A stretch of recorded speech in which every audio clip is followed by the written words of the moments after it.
एक महत्वपूर्ण मुद्दे पर आपसे बात करनी है, क्योंकि सरकार की मानिए तो सब इतना चंगा है कि ढोल बज रहे हैं, नगाड़े बज रहे हैं, चकाचौंध है। जमीनी असलियत बड़ी अलग है। थोड़ा सा देश के हालात समझ लेते हैं, पिछले 2 महीने के हालात। आगरा के एक तरुण थे, उनकी नौकरी चली गई, घर चलाने के लिए कुछ छोटा मोटा काम किया, कर्जा लिया, आर्थिक तंगी इस कदर बढ़ गई कि फंदे से लटकती हुई उनकी लाश मिली और पास ही बेटे और मां की भी लाश पड़ी थी। जौनपुर के 42 वर्ष के रमेश बिंद थे, मजदूरी करते थे, काम नहीं मिल रहा था, उधार लेके खर्च चला रहे थे। वो शिकंजा कसता गया, आर्थिक तंगी बढ़ गई, कर्ज बढ़ता गया, उस बोझ के तले दब गए और अंततः गतवा फांसी के फंदे से झूल गए। पिछले हफ्ते ब्रजेश पाल ने एक नोट लिखा और अपनी सारी डिग्रियां जला दी और कहा इन डिग्रियों का मतलब ही क्या है जब इनसे नौकरी नहीं मिलनी है, तंग आ चुका हूं। और उसके बाद उन्होंने खुदकुशी कर ली।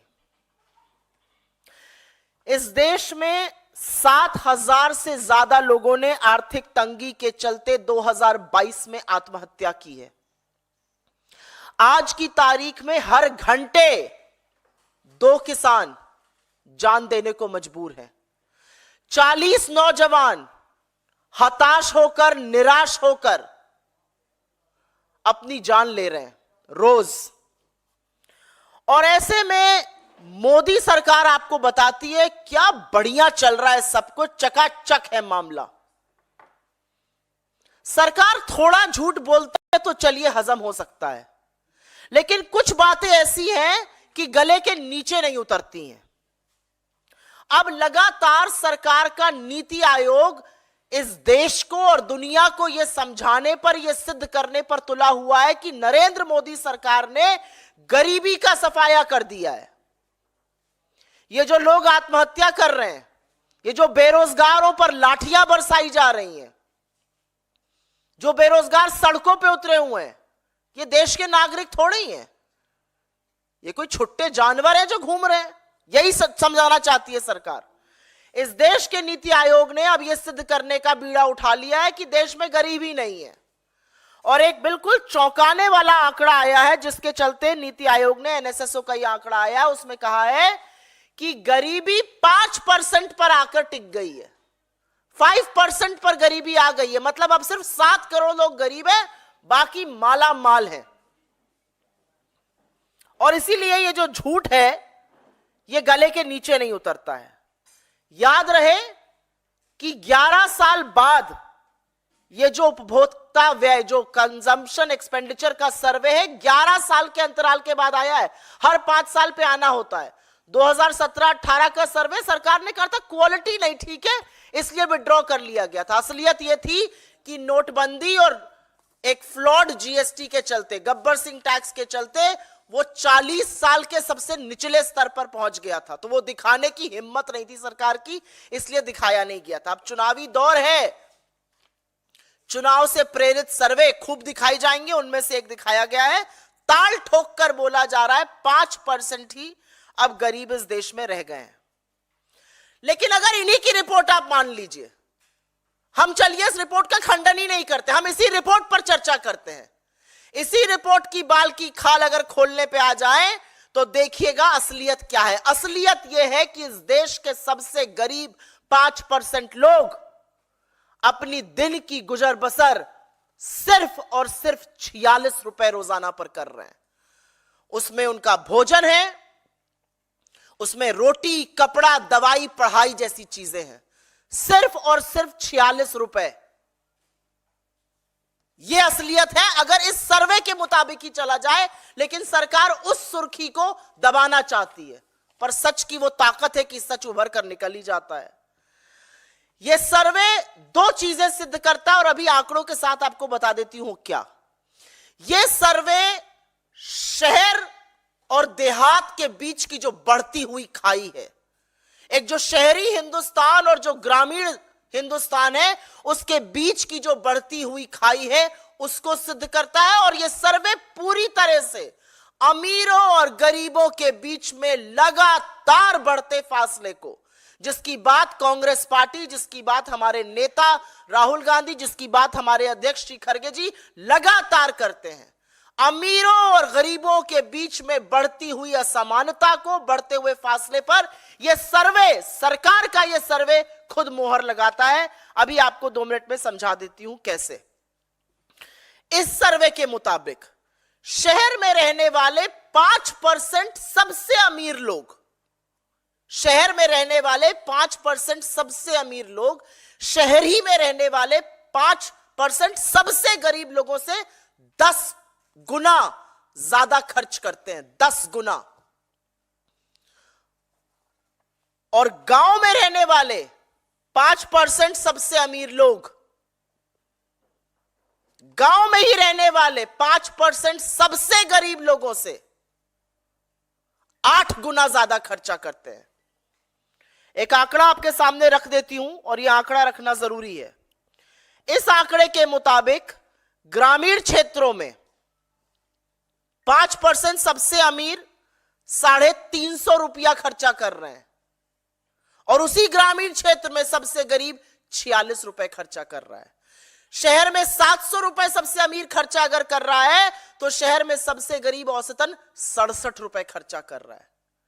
ये जो वी शेप्ड रिकवरी की बात सरकार करती थी, या तो इनको अंग्रेजी का अल्फाबेट वी का मतलब नहीं पता है या ये जानना नहीं चाहते, क्योंकि ये पूरी तरह से जो के शेप्ड रिकवरी होती है वो दिखा रहा है अमीर इस देश का लगातार अमीर होता जा रहा है और गरीब निरंतर गरीब होता जा रहा है। इस आंकड़े के बाद सरकार किस मुंह से कह सकती है कि 5% गरीब है? और साक्ष्य एक के बाद एक उसकी पुष्टि करते हैं। चलिए आपकी बात मान लेते हैं, 5% लोग ही गरीब रह गए। 140 करोड़ की जनता में 5% गरीब मतलब 7 करोड़ लोग। आपको 7 करोड़ लोग अगर गरीब हैं तो 81 करोड़ लोगों को मुफ्त राशन इसलिए देना पड़ रहा है कि अगर आप ना दीजिए तो वो भूखमरी से मर जाएंगे। यह असलियत है और यह असलियत सरकार जानती है। आज अगर 5% ही लोग गरीब हैं, अगर 7 करोड़ ही गरीब हैं, तो 35 करोड़ लोगों के पास आवागमन का कोई साधन क्यों नहीं है?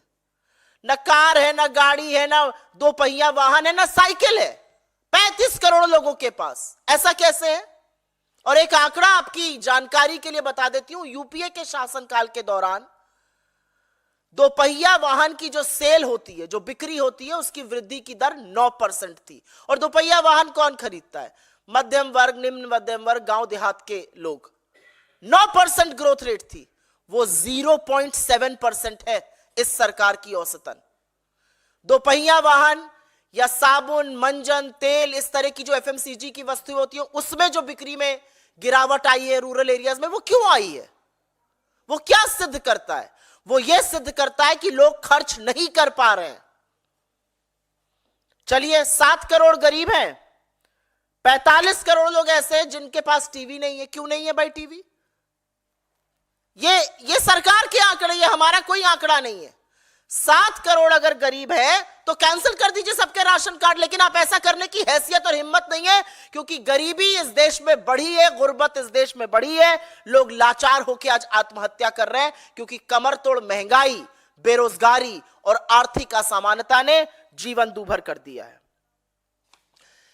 ये जिस गरीबी की हम बात कर रहे हैं उसकी पुष्टि सरकार का ही एक आंकड़ा करता है। हम सब बड़े हुए, हम सब लोग मिडिल क्लास के लोग हैं। घर पर यह सिखाया गया कि अगर 100 रुपए कमाओ तो 20-30 रुपए तो बचा ही लो। एक कहावत भी कही जाती है, उतने पांव पसारिए जितनी लंबी चादर है। यही कहा जाता है हर बच्चे को। मुझे लगता है आप में से बैठे हुए लोगों को यही सिखा के बड़ा किया जाता है कि अगर 100 रुपए पास में है तो 20-30 रुपए बचाने की कोशिश करो। और सेविंग हमारा कल्चर है, इसलिए भारत का जो घरेलू सेविंग रेट है, the house hold saving rate, वो जीडीपी का करीब करीब 11% से ऊपर होता था सिर्फ 2 साल पहले। 2 साल में वो गिरकर 5% आ गया जीडीपी के अनुपात में। तो इंसान अपनी सेविंग से कब निकालता है? आपसे मैं पूछती हूं, आप अपनी बचत के खाते में से, अपनी सेविंग में से जो आप आगे के लिए, बच्चे की पढ़ाई के लिए, घर खरीदने के लिए, कहीं बाहर जाने के लिए, शादी ब्याह के लिए बचाते हैं, वो आप कब छूते हैं? अपनी जमा पूंजी को एक एवरेज मिडिल क्लास इंसान तभी छूता है जब जीना दूभर हो जाता है। और सेविंग्स रेट का आधे से भी कम हो जाना इस बात की पुष्टि करता है कि लोग जूझ रहे हैं महंगाई से, लोग जूझ रहे हैं आर्थिक असमानता से, लोग जूझ रहे हैं गरीबी से। इस सर्वे में एक और भ्रमित करने वाली बात कही गई और यह बात बतानी यहां पर जरूरी है। यहां पे कहा गया कि 2.5 गुना खर्चे में वृद्धि हुई है, तो वो लोगों की बहुत अच्छी स्थिति दिखाने के लिए कहा गया है। लेकिन असलियत यह है कि सर्वे की एक तो प्रणाली बदल दी गई 2022-23 में, यह प्रणाली बदल दी गई। 10 साल पहले जो प्रणाली थी उसको यूज ही नहीं किया गया, नॉन फूड आइटम को बढ़ा दिया गया। फिर कहा गया कि इसी सर्वे में एक और भ्रमित करने वाली बात कही गई है और उसके बारे में अभी हम आगे बात करते हैं, लेकिन इसका खंडन कर दे। 2.5 गुना क्यों बढ़ा? यही सर्वे आगे कहता है इन्फ्लेशन के नाते लोगों को ज्यादा खर्च करना पड़ रहा है, लोगों की आय नहीं बढ़ रही है। यूपीए के 10 साल में एमपीसीई जो कंजम्पशन एक्सपेंडिचर होता है वो क्यों बढ़ा था? क्योंकि लगातार लोगों की आय भी बढ़ रही थी, इकोनॉमिक ग्रोथ थी, आय बढ़ रही थी, हाथ में ज्यादा पैसा आ रहा था, लोग ज्यादा पैसा खर्च कर रहे थे। यहां पर स्थिति बिल्कुल विपरीत है, यहां पर आय नहीं बढ़ रही है। ग्रामीण क्षेत्र में एवरेज एग्री वेज, एवरेज जो मजदूरी की दर है या जो एवरेज एग्री आय है, कृषि की आय, वो 1.6% से बढ़ रही है। तो महंगाई के चलते लोगों को ज्यादा खर्च करना पड़ रहा है। फिर एक बात बड़ी डंके की चोट पर इस सर्वे में और कही गई और उस बात में कितनी सच्चाई है वो आप अभी जान लीजिएगा। इसमें कहा गया कि लोग खाने पर खर्चा अब कम कर रहे हैं, लोग बाकी चीजों पर ज्यादा खर्चा कर रहे हैं। किसी भी इंसान की जब आय या स्थिति बदलती है तो सबसे पहले व्यक्ति अपने खाने के स्टैंडर्ड को बढ़ाता है। हाथ में पैसा आता है तो लोग अंडा खाते हैं, फल खाते हैं, सब्जी खाते हैं। इसमें कहा गया अनाज पे कम खर्चा कर रहे हैं, फल सब्जी पर ज्यादा कर रहे हैं। अरे अनाज पर खर्चा इसलिए कर रहे हैं क्योंकि उनको मुफ्त का अनाज मिल रहा है जो सरकार को देना चाहिए। फल सब्जी पे कम अगर ज्यादा खर्चा कर रहे हैं लोग, तो सोफी की रिपोर्ट के मुताबिक 74% लोगों को पौष्टिक आहार नसीब क्यों नहीं है? हम निरंतर हंगर इंडेक्स में क्यों गिर रहे हैं? हमारे 7.7%, करीब करीब 8% बच्चे कुपोषण का शिकार क्यों हैं? मतलब सरकार अपने ही आंकड़ों के ध्वस्त मलबे पर खड़ी है। एनएसएसओ द्वारा और भी भ्रामक चीजें उजागर की गई हैं, लेकिन एक बात सच है कि अब चुनाव समीप आ गया है और चुनाव के समीप आने पर इस तरह के सर्वे आएंगे। लेकिन इस सर्वे की सच्चाई और चीख चीख कर जो सच्चाई है वो ये बोल रही है कि 46 रुपए में 5% इस देश की आबादी गांवों में अपनी गुजर बसर करने को मजबूर है और शहरों में 67 रुपए में। तो जब रामेश्वर जी भरी आंखों से कहते हैं हमारी गुजर नहीं हो रही, तो वो इस सर्वे की बखिया उधेड़ते हैं, सर्वे की असलियत खोल देते हैं। हमारे सरकार से कुछ सवाल है और वो सवाल जरूरी है। इस तरह के भ्रामक सर्वे लाकर आप इस देश की क्रेडिबिलिटी पर, डेटा की साख पर देश की आर्थिक क्रेडिबिलिटी को ध्वस्त क्यों कर रहे हैं? और जब भी कोई सरकार आंकड़ों के साथ खिलवाड़ करती है, आंकड़ों की हेराफेरी, आंकड़ों की जालसाजी करती है, उसका पूरा पूरा प्रमाण आपको निवेश जो गिर जाता है उसमें दिखता है। आज प्राइवेट सेक्टर भी इन्वेस्ट नहीं कर रहा है और एफडीआई भी लगातार निरंतर 3 साल से गिर रही है। 16 साल के सबसे निचले स्तर पर आकर एफडीआई खड़ी है, क्योंकि लोगों को अब आपके आंकड़ों पर यकीन नहीं है। हिंदुस्तान की एक क्रेडिबिलिटी थी, एक साख थी कि हम कुछ भी करते हैं, हम अपने आंकड़ों से खिलवाड़ नहीं करते हैं। आप क्यों लगातार इस देश की अर्थव्यवस्था, इस देश के आर्थिक आंकड़ों के साथ जालसाजी कर कर इस देश के आंकड़ों की प्रणाली के साथ खिलवाड़ कर रहे हैं, उनके साथ गलत कर रहे हैं? हमारा एक सवाल और है, सरकार अगर 5% गरीबी की बात करती है तो सरकार 46 रुपए प्रति रोज के लोगों के लिए क्या कर रही है?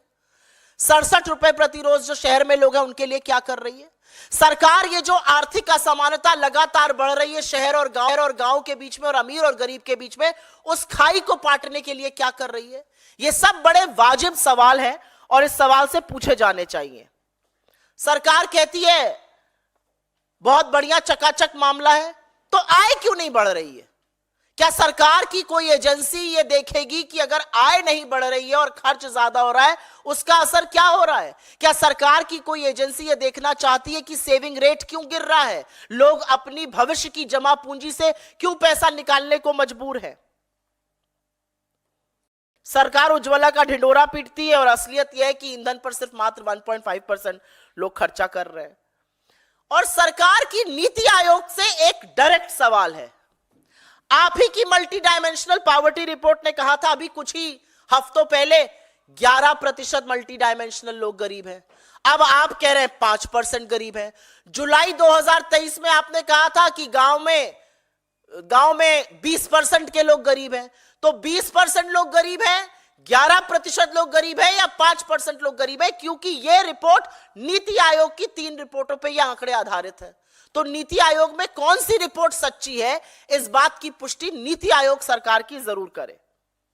और असलियत यह है, अगर विश्लेषकों की माने, तो यह सब इसलिए किया जा रहा है क्योंकि जो महंगाई की लगातार बढ़ती हुई दर है, सीपीआई जो कंज्यूमर प्राइस इंडेक्स है, जो रिटेल इन्फ्लेशन जिसको कहते हैं, जो लगातार 6% से या तो बाहर है या 6% के करीब है, जो 4% होना चाहिए था उसकी सीमा रेखा से लगातार बाहर है, उसमें फेरबदल करने की कोशिशें की जा रही हैं कि किसी तरह से उसको भी जालसाजी करके नीचे लाया जा सके और फिर टीवी पर बददिमाग प्रवक्ता और मुंह बोले मंत्री पीठ ठोक ठोक कर कहे हम तो महंगाई की दर को नीचे ले आए। और अंत में मैं सिर्फ इतना कहूंगी कि सरकार ने और पीआईबी की प्रेस विज्ञप्ति ये मानती है कि advisory committee national account statistics ने उनके जीडीपी के बेस ईयर को 2017-18 में बदलने का सुझाव क्यों ठुकराया, क्यों वो आंकड़ा छिपाया गया, क्यों वो आंकड़ा नहीं आया, ये बात सरकार बताए। हमारे हिसाब से इस मंच से हमारी एक ही मांग है कि आंकड़ों के साथ जालसाजी और खिलवाड़ बंद कर दीजिए। अपने नैरेटिव के लिए इस देश की आंकड़ों की साख पर प्रहार मत कीजिए। आप ही का आंकड़ा अगर मान ले तो 46 रुपए प्रतिदिन पर 5% इस देश की आबादी गुजर बसर करने को मजबूर है। उसी में खाना, उसी में पढ़ाई, उसी में दवाई, उसी में कपड़ा, उसी में रोटी करने को मजबूर है। उनके बारे में यह सरकार क्या कर रही है? और मैंने कुछ लोगों का नाम लेके यहां पर साक्ष्य दिए थे। अगर सब ठीक है तो ये जो सड़कों पर बेरोजगार घूम रहे हैं इनकी स्थिति क्यों नहीं सुधर रही है? अगर सब ठीक है तो 2 किसान हर घंटे आत्महत्या क्यों कर रहे हैं? अगर सब ठीक है तो 2022 में 7,000 से ज्यादा लोगों ने अपनी जान क्यों ली आर्थिक तंगी के चलते? आपके सवालों का स्वागत है। In the mean time I will very briefly make a statement in English on this. The NITI Aayog has come out with yet another narrative setting report, and they now claim that India's poverty has been reduced to 5%, which essentially means that only 7 crore Indians are poor now. Everybody else is middle class or rich. But the devil lies in the detail. Even if we were to listen to this report, which has come after a gap of 11 years, remember in 2017-18, this report on consumption expenditure was concealed by the government, primarily because consumption had dipped to a 4-decade low. Because of demonetization, because of a flawed GST. And which is why even if we were to go with this report actually tells you a very, very unsettling truth. And that truth is that the divide between the rich and the poor, between urban and rural India is widening with every single passage of a minute. And it's widening and the government is doing nothing. The biggest headline out of this report is that the poorest 5% Indians are forced to live with 46 rupees a day. And that they have to spend on food, on clothing, on transport, on medicine, and on education of their children. It tells you a very unsettling picture between the difference of the poorest 5% and the richest 5%. The poorest 5% and the richest 5% is a gaping hole.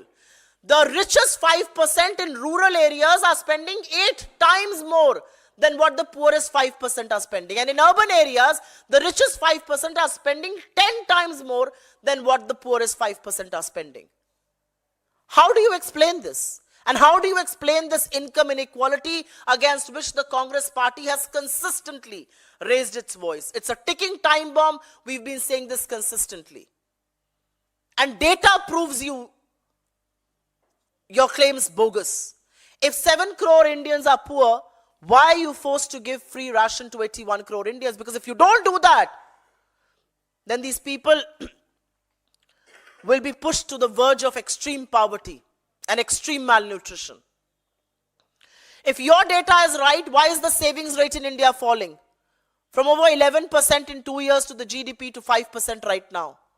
Who draws from their savings? People who cannot afford to live in their present incomes. This data has multiple other wrong claims. It has multiple other wrong assertions. But if there are only 7 crore Indians who are poor, why is it that 35 crore Indians cannot afford a two-wheeler or a car or any mode of transport? Why is it that sale in two-wheelers has dipped to 0.7% from the 9% highs of UPA? Why is it that 45 crore Indians today cannot afford television? There are only 7 crore Indians, according to you, who are poor. Why is it?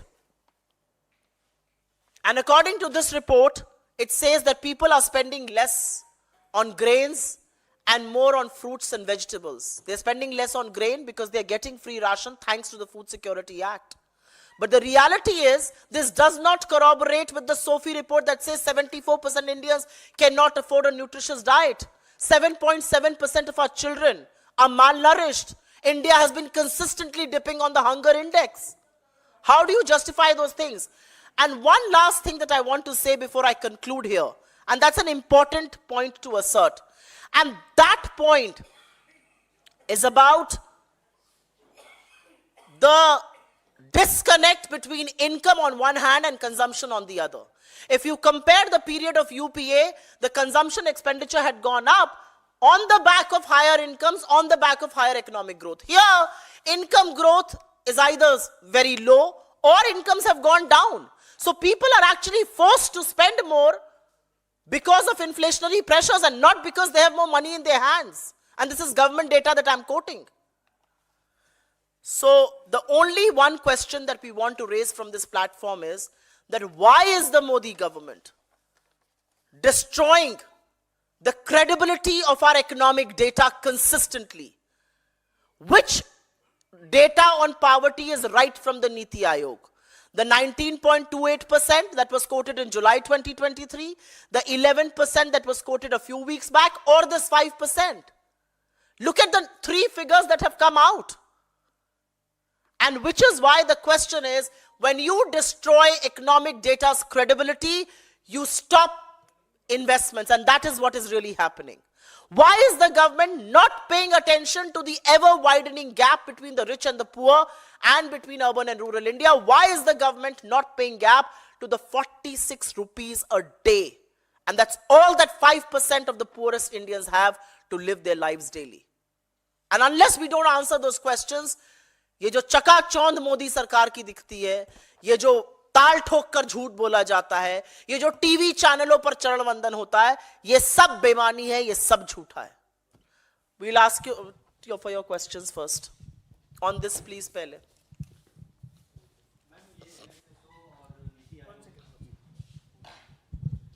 NSSO और नीति आयोग की report में बताया जा रहा है कि गरीबी कम हुई है, और दूसरी तरफ केंद्र सरकार ने अगले 5 साल तक 80 करोड़ लोगों को मुफ्त अनाज देने का जो था उसको और एक्सटेंड किया है. तो आपको इसमें कोई कंट्राडिक्शन नजर नहीं आता है? मैंने पहले ही बोला, हम सबसे पहले सर्वप्रथम एक बात मैं यहां से डंके की चोट पर बोलना चाहती हूं. मैं स्वागत करती हूं लोगों को फ्री राशन देने का, और ये यूपीए की देन है. खाद्य सुरक्षा का जो कानून बना वो यूपीए की डॉक्टर मनमोहन सिंह की सरकार ने सोनिया गांधी जी की प्रेरणा से वो बनाया. ये यूपीए की देन है. हम स्वागत करते हैं कि देश के किसान जो कलेजा धरती का फाड़ कर फसल उगाते हैं वो देश के लोगों तक, गरीब लोगों तक जरूर पहुंचनी चाहिए. लेकिन आपकी बात में दम है और यही बात मैंने इस मंच से कही है। आप कह रहे हैं 5% लोग गरीब हैं, 7 करोड़ गरीब हैं, तो फिर क्यों देना पड़ रहा है आपको फ्री का राशन? आप कह रहे हैं 7 करोड़ गरीब हैं, क्यों नहीं उपभोग बढ़ रहा है? आप कह रहे हैं 7 करोड़ गरीब हैं, तो क्यों नहीं लोग कुछ दुपहिया वाहन कुछ खरीद पा रहे हैं? साबुन तेल मंजन खरीदने को लाले पड़ गए।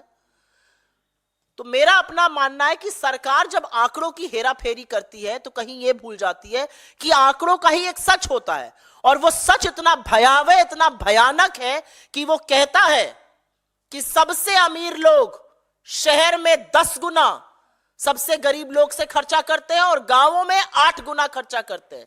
46 रुपए रोज पर, जिसमें रोटी, जिसमें कपड़ा, जिसमें पढ़ाई, जिसमें दवाई, जिसमें आवागमन सब है, 46 रुपए मात्र रोज पर 5% इस देश की आबादी गुजर करने को मजबूर है। तो ये आंकड़े तो आप ही के हैं।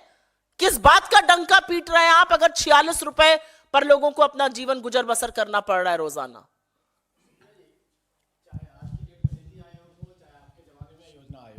आपको लगता है कि इन संस्थाओं की क्रेडिबिलिटी जो है कहीं ना कहीं हमेशा सवालों के घेरे में रही है? कि 2013 में भी गरीबी को लेकर एक रिपोर्ट आई थी जिस पर बहुत बवाल मचा था, अभी ये रिपोर्ट आई है जिसको लेकर आप लोग सवाल खड़ा करें, तो इस तरह के जो सर्वे करते हैं, चाहे लोग आंकड़े देते हैं, ये कितना विश्वसनीय माना जाए?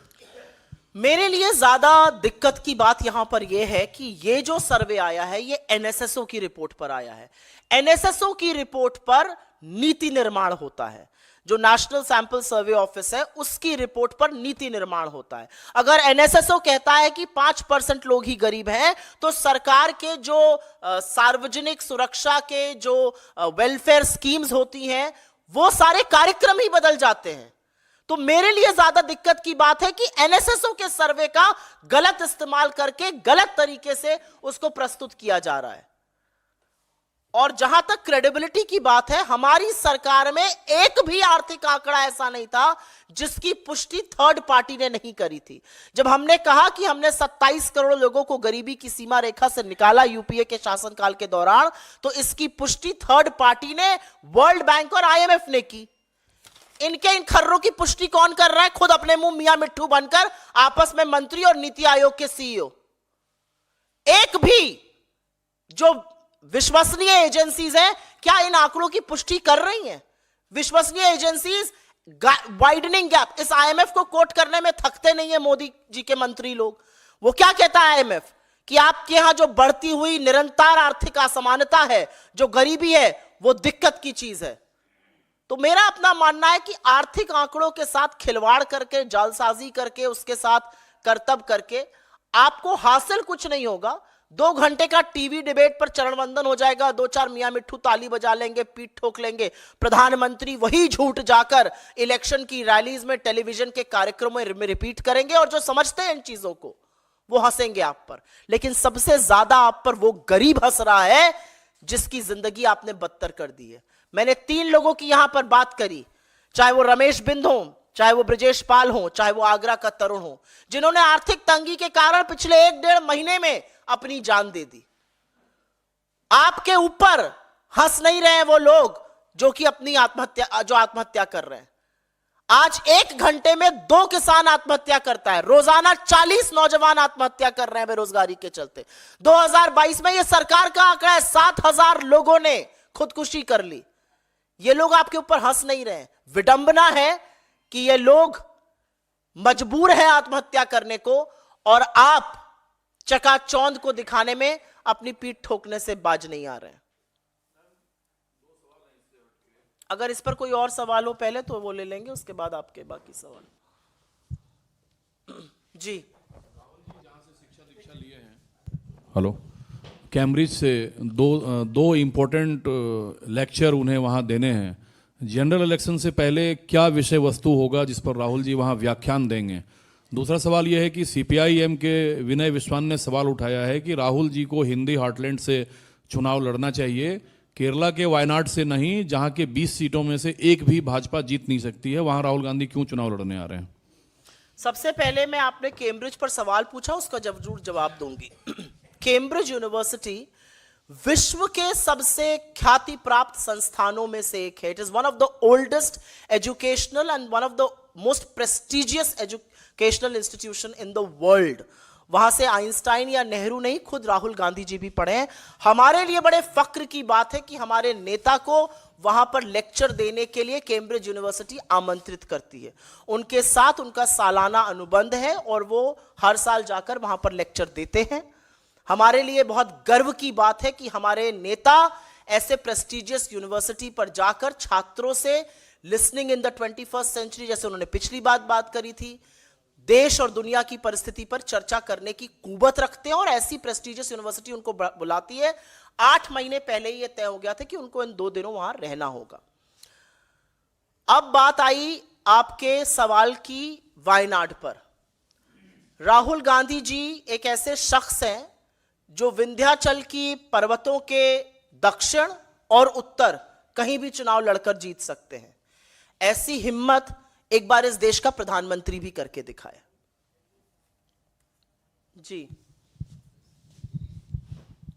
सुप्रिया जी, अभी जो आप जब प्रेस कॉन्फ्रेंस कर रहे हैं, एक राज्यसभा चुनावों के लिए वोटिंग चल रही है, इंडिया गठबंधन जिसके लिए लगातार ये कहा जा रहा था बहुत मजबूत है, लेकिन अभी जब उत्तर प्रदेश की अभी तस्वीर साफ हो रही है तो वहां पर समाजवादी पार्टी के कई विधायकों ने ही बीजेपी के उम्मीदवार के पक्ष में वोट दिया है। तो इसको कैसे देखते हैं कि जहां पर जो लगातार इंडिया गठबंधन के दल हैं उनमें ही टूट देखने को मिल रही है और वो बीजेपी की तरफ जाते जा रहे हैं और उसमें से 2 विधायक तो अमेठी सीट से आते हैं।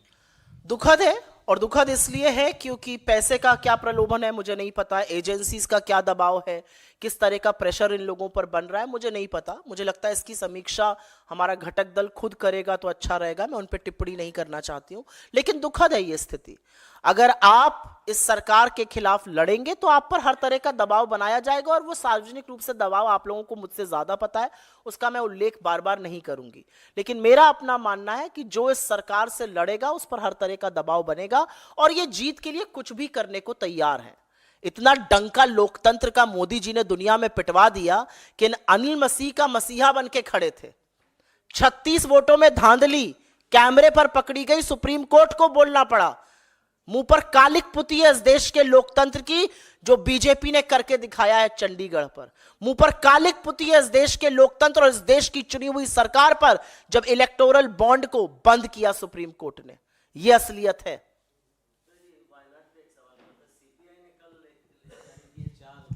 कैंडिडेट्स की उसमें वायनाड भी शामिल है। पिछली बार भी सीपीआई के कैंडिडेट्स खड़े थे, लेकिन इस बार इंडिया गठबंधन था। तो क्या आप लोगों के बीच ये सहमति होकर ये सीपीआई ने जारी की है कि आपसे कंसल्ट किया गया? मुझे इस बारे में जानकारी नहीं है, लेकिन मेरा अपना मानना है कि चुनाव लड़ना एक स्वाभाविक प्रक्रिया है। जितना मूल अधिकार चुनाव में वोट देना है, उतना मूल अधिकार चुनाव लड़ना है। कोई लड़ना चाहे लड़े, लेकिन राहुल जी की जो लोकप्रियता है उसके चलते कोई वहां से क्यों लड़ना चाहेगा, ये अपने आप में एक सवाल है। will contest from there. Why not? I said what I did.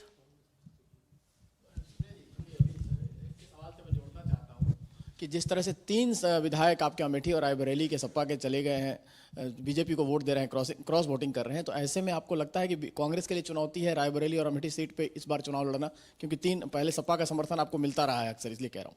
बिल्कुल भी चुनौती नहीं है। अभी मैं 8 दिन के बाद भारत जोड़ो न्याय यात्रा से लौटी हूं, जो उत्तर प्रदेश में चंदौली से शुरू हुई, वाराणसी प्रयागराज होते हुए जब हम प्रतापगढ़, रायबरेली और अमेठी, लखनऊ, कानपुर और उसके बाद पश्चिम में मुरादाबाद, संभल, बाकी जगह होते हुए अलीगढ़, आगरा, बुलंदशहर गए, तो वहां पर जो हमने जमीनी हकीकत देखी, जो लोगों के मताधिकार के चुने हुए लोग अगर अपने वोटर के मताधिकार के साथ खिलवाड़ करेंगे तो वोटर उनको जरूर सबक सिखाएगा। वोटर ने मन बना लिया है। जो असीम जन समूह वहां पर उमड़ा, जिस तरह का प्यार और जिस तरह का समर्थन राहुल जी को मिला, जब सपा के राष्ट्रीय अध्यक्ष हमारे साथ आगरा में शामिल हुए, तो जिस तरह का अपार जन सैलाब था, वो खुद दिखाता है कि कितना लोकप्रिय हमारा गठबंधन है और किस तरह से बीजेपी थर्राई हुई है। चुने हुए प्रतिनिधि अंततोगत्वा अपने वोटर के पास ही जाएंगे और ये वोटर उनको सबक सिखाएगा। कोई और सवाल? बहुत धन्यवाद आपका, लेकिन इस बात को जरूर उजागर करिए।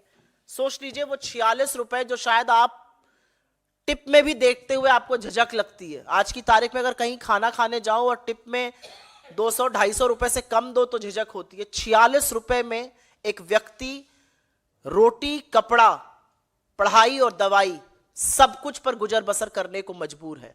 तो जो इंडिया शाइनिंग था वो इंडिया शाइनिंग फिर हो रहा है और इसका वही हाल होगा जो 2004 में हुआ था। बहुत धन्यवाद आपका। न्याय का हक मिलने तक।